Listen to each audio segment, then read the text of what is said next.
महात्मा कबीर जी को कहने लगे कि लाओ महात्मा जी, ये दूध का प्रसाद मुझे दे दो, पता नहीं फिर कभी नसीब हो या ना हो। ये बात सुनकर परमात्मा कबीर जी मुस्कुराए और बालक गरीबदास जी को दूध का प्रसाद दे दिया।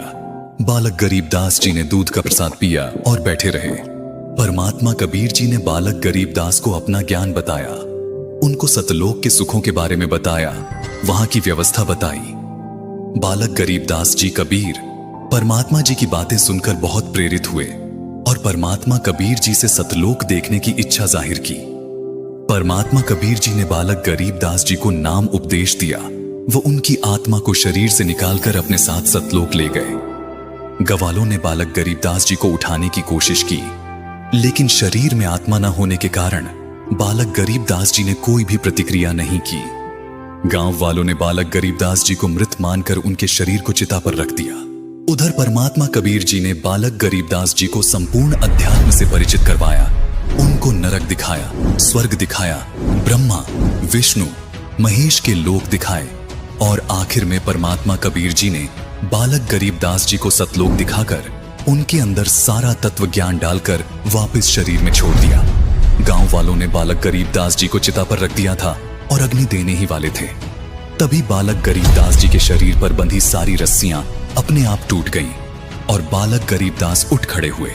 उठते ही बालक गरीबदास परमात्मा कबीर जी से प्राप्त अमृतवाणी तत्व ज्ञान को ऊंचे स्वर में बोलने लगे। पूरा गांव गरीबदास जी महाराज को पागल कहने लगा। सबको लग रहा था कि उस जिंदा बाबा के जंतर मंत्र वाले दूध को पीकर गरीबदास जी पागल हो चुके हैं।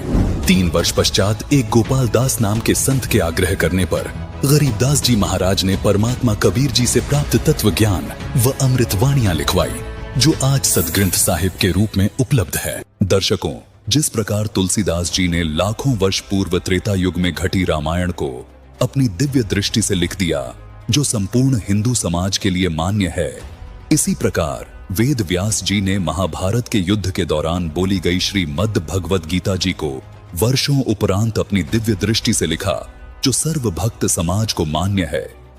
ठीक इसी प्रकार संत गरीबदास जी महाराज, जिनको खुद कबीर परमात्मा ने सर्व ब्रह्मांडों और संपूर्ण आध्यात्मिक ज्ञान से परिचित करवाया और उनको दिव्य दृष्टि प्रदान की, जिसके बाद उन्होंने लाखों करोड़ों युगों पहले घटी घटनाओं को और भविष्य में घटने वाली घटनाओं को अपनी दिव्य दृष्टि के माध्यम से सूक्ष्म वेद में लिपिबद्ध करवाया है तथा इस सूक्ष्म वेद में लिखी हर बात सभी धर्मों के सभी पवित्र प्रमाणित शास्त्रों से भी मेल खा रही है।